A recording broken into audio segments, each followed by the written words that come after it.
皆さんどうも박구민です. 이번 시간에는 저희 이제 한국인들이 아무리 열심히 공부를 해도 일본어 능력으로는 절대로 일본인 네이티브를 이길 수 없다라는 것에 대한 이야기를 해볼까 해요. 정말 저의 개인적인 생각이긴 하지만은 결론부터 이야기를 하자면은 저는 이런 의견에 좀 반대를 하는 의문을 가지는 그런 타입의 사람입니다. 자, 일본어를 잘한다는 기준 뭔가요? 뭐 예를 들어서 일본어 능력시험 1급에서 만점을 받았다?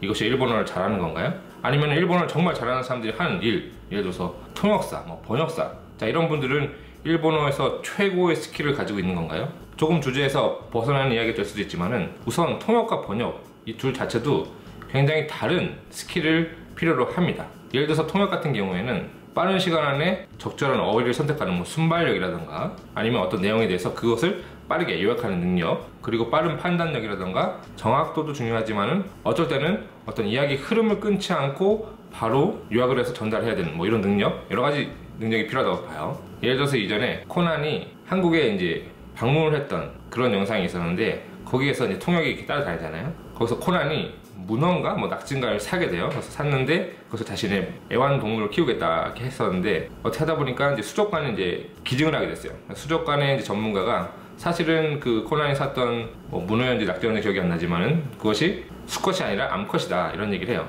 그러니까 자, 수컷 암컷을 어떻게 구분을 하느냐라고 이제 코난이 물어봤을 때 수족관의 전문가가 수컷과 암컷을 구분하는 방법은 문어의 다리를 보면은 어떤 빨판이 있는데 그 빨판이 어쩌고 이런 얘기를 해요. 발에 있는 빨판이 어쩌고 이런 얘기를 솔직히 다 번역하기에는 솔직히 좀 어떻게 보면 시간 낭비가 될 수도 있고, 근데 그것을 통역하는 사람들이 어떻게 통역을 했냐면은 그 빨판이 어쩌고 이런 얘기를 다 통역한 게 아니라 정말 포인트, 수컷과 암컷은 발이 다르다 이런 식으로 통역을 하는 걸 볼 수 있었어요. 저는 그걸 보고서 굉장히 인상 깊었는데 빨판이 어쩌고 이런 걸 막 다 설명하기보다는 사실 그 내용에서 포인트는 발이 다르다, 발을 보면 알 수 있다 이거잖아요, 그죠? 그 포인트를 정확하게 짚어서 통역을 하는 것을 보고 와 하고 감탄했던 기억이 납니다. 그리고 번역 같은 경우에는 통역처럼 어떻게 스피드라든가 순발력은 필요하지 않을 수가 있어요. 예를 들어서 번역 같은 경우에는 제가 이전에도 해본 적은 있지만은 시간을 들여서 만약에 가능하다면은 어려운 표현 같은 경우는 사전을 찾아가면서 그러면서도 할 수 있는 게 번역이에요. 만약에 일본어에서 한국어로 번역을 할 때 일본어를 이해하는 능력도 필요하지만은 사실은 한국어를 표현하는 능력도 굉장히 많이 필요한, 어휘력이 굉장히 필요한 일이기도 하죠. 그리고 이것은 정말 극단적인 얘기긴 하지만은 회화를 못해도 번역 일을 할 수가 있을 수도 있어요. 예를 들어서 여러분들이 이전에 영어 공부했던 걸 한번 지금도 하고 계실지 모르겠지만 한번 생각해 보세요. 여러분들이 중고등학교 때 만약에 영어를 공부를 했어요. 그럴 때 만약에 외국인 만나서 영어를 프리토킹을 못해요. 그런데 어떤 문장을 주고서 자 이걸 번역해 보세요 하면은 시간만 있다면은 사전 찾아가면서 번역을 할 수 있잖아요, 그죠? 그러니까 회화 능력과 약간 다를 수가 있어요. 번역이라는 것은 회화가 안 돼도, 솔직히 회화가 하나도 안 돼도 할 수 있는 일이에요. 물론 전문 번역가가 회화가 안 되는 사람은 거의 없다고 생각을 하지만은, 정말 극단적인 얘기를 하지만은 회화를 못해도 번역 일은 잘할 수도 있는 거예요. 자, 다시 일본어를 잘한다는 기준으로 돌아와서 방금도 얘기했지만은 자, 일본어를 잘한다 했을 때 능력시험 점수가 만점이다 이거랑 회화를 엄청나게 잘한다 이런 게 차이가 있을 수 있잖아요. 어떤 게 일본어를 잘하는 거냐. 일본에서 만약에 일을 할 때 어디까지나 우리들은 외국인이니까 절대로 일본인을 넘어설 수 없다. 일본어라는 벽이 있기 때문에 일본인을 넘어설 수는 없다. 그렇기 때문에 일본 회사에서 만약에 일을 할 때 거기서 일본인들을 일본어 능력으로 넘어설 수 없기 때문에 절대로 높은 직위로 갈 수 없다. 어디까지나 한국인은 일본에서 일을 할 때 외국인이기 때문에 외국인 노동자일 뿐이지 절대로 일본어를 능가할 수 없다. 이런 얘기를 하는 분도 계세요. 외국인 노동자라는 말을 어떻게 정의를 내리느냐도 굉장히 중요할 수 있는데, 일본에서 만약에 우리들이 일을 한다면 당연히 한국인이기 때문에 외국인 노동자예요, 그죠? 외국인 노동자, 일본인 노동자는 아니잖아요, 그죠? 외국인 노동자예요. 그런데 외국인 노동자라는 말을 사용할 때 뭔가 부당한 대우를 당하는, 약간 차별을 당하는 그 높은 급여가 아닌 좀 낮은 급여를 받는 사람들, 약간 이런 식으로 뉘앙스를 가지고 얘기하는 경우도 있잖아요, 그죠? 한국인들이 일본에서 일할 때 이 일본어라는 벽 때문에 절대로 일본을 넘어설 수 없다. 약간 일본인보다는 약간 부당한 대우를 받거나 차별을 받거나 어떤 높은 지위를 갈 때, 높은 직위로 가려고 할 때 약간 불리할 수 있다. 이런 부분을 포함해서 사용하는 경우도 있다고 봐요. 자, 일본어 능력으로 봤을 때 절대로 일본을 넘어설 수 없다. 이 부분 한번 이렇게 생각을 해볼게요. 여러분도 아시겠지만 제 와이프가 일본인이죠. 히로코가 책을 읽어요. 그리고 저도 같은 책을 읽었어요. 그럴 때 보면은 확연하게 히로코가 책을 빨리 읽어요. 저도 나름 일본어 책을 읽을 때 막 머릿속에 번역하고 이런 식으로 읽지 않고 나름 빨리 읽는다고 생각하는데 일본어 네이티브인 히로코가 책을 읽는 거 보면은 확실히 저보다는 빨리 읽더라고요. 만약에 같은 책을 한국어 버전과 일본어 버전을 읽었을 때 당연한 얘기지만 저도 한국어 버전이 빨리 읽습니다. 자, 그런데 이것을 책을 빨리 읽는 것만으로 자, 그 언어의 스킬, 일본어 능력이 높다라고 얘기할 수 있냐? 또 솔직히 그것도 아니라고 생각을 해요.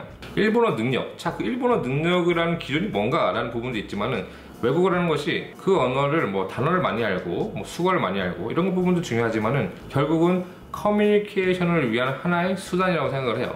그렇기 때문에 일본어 능력이라는 부분만으로 일본인과 비교를 하기보다는 커뮤니케이션 능력이 높나 낮나 이 부분도 굉장히 중요하다고 저는 생각을 하거든요. 자, 예를 들어서 제가 일본인 네이티브랑 어떤 영업직에서 일을 해요. 자, 영업이라는 게 뭐예요? 상대방한테 어떤 물건을 어필하고 그것을 뭐 물건을 파는 그런 일이잖아요. 자, 제가 한국인이기 때문에 일본인보다 일본어 능력이 낮기 때문에 어휘력이 부족하기 때문에 자, 영업을 못하냐? 이건 아니거든요.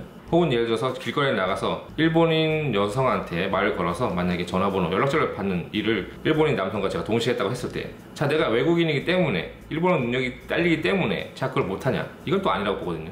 그리고 어떤 것에 대해서 만약에 가르치는 일을 해요. 가르치는 일을 했을 때 자, 일본인이 나보다 일본어를 잘하기 때문에 잘 가르치느냐? 이것도 아니라고 저는 생각을 해요. 그리고 커뮤니케이션 능력이라고 하면은 말할 수 있는 능력, 어떻게 말을 잘하느냐 이 부분만 보시는 분이 계시는 것 같은데 커뮤니케이션이라고 하는 것은 잘 듣는 것도 하나의 커뮤니케이션 능력이라고 저는 생각을 합니다. 그렇기 때문에 외국인이, 뭐 저 같은 한국인이 자, 일본인과 만약 회사에서 일을 할 때 절대로 일본어를 능가하지 못하느냐 했을 때 저는 그건 아니라고 보고요. 일본어 능력만이 아닌 커뮤니케이션 능력이 어떤가 이것이 더 중요하다고 봅니다.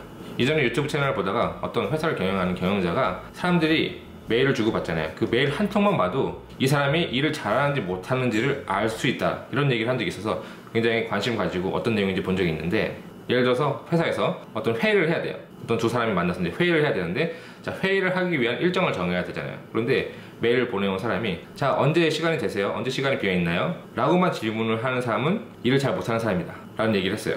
자, 그러면 일을 잘하는 사람은 어떤 식으로 질문을 하느냐? 저는 언제가 이런 식으로 시간이 됩니다. 그리고 어떤 날은 뭐 반드시 시간이 비는 건 아니지만은 조절하면 이렇게 조절할 수 있습니다. 자, 시간은 어떻게 되시나요? 이런 식으로 물어봐서 상대방이 그것을 보고서 아, 자, 그러면 자, 이날로 하겠습니다. 이런 식으로 연락을 하면은 한 번만에 바로 대답이 와서 바로 일정을 정할 수 있는데 처음 질문한 것처럼 언제가 비세요? 언제 시간이 되세요? 라고 질문을 하면은 자, 그럼 저는 언제가 시간이 됩니다. 언제가 시간이 비세요? 뭐 이런 식으로 왔다 갔다 두세 번 메일을 주고받아야 한다는 거예요. 그러니까 한 번에 끝날 수 있는 것도 여러 번 메일을 주고받게 되면서 불필요한 시간을 소비할 수 있게 된다는 거죠. 커뮤니케이션 능력도 마찬가지예요. 일본 회사에서 여러분들이 만약에 일을 하고 있어요. 그런데 일본어 능력만이 아니라 이런 식으로 중요한 포인트를 얼마나 빨리 상대방한테 전달하고 그 부분을 상대방한테 듣고서 이해를 빨리 하고 어떻게 빨리 처리하는지 이것에 따라서도 일 처리를 잘하는지 못하는지도 구분이 가는 거죠.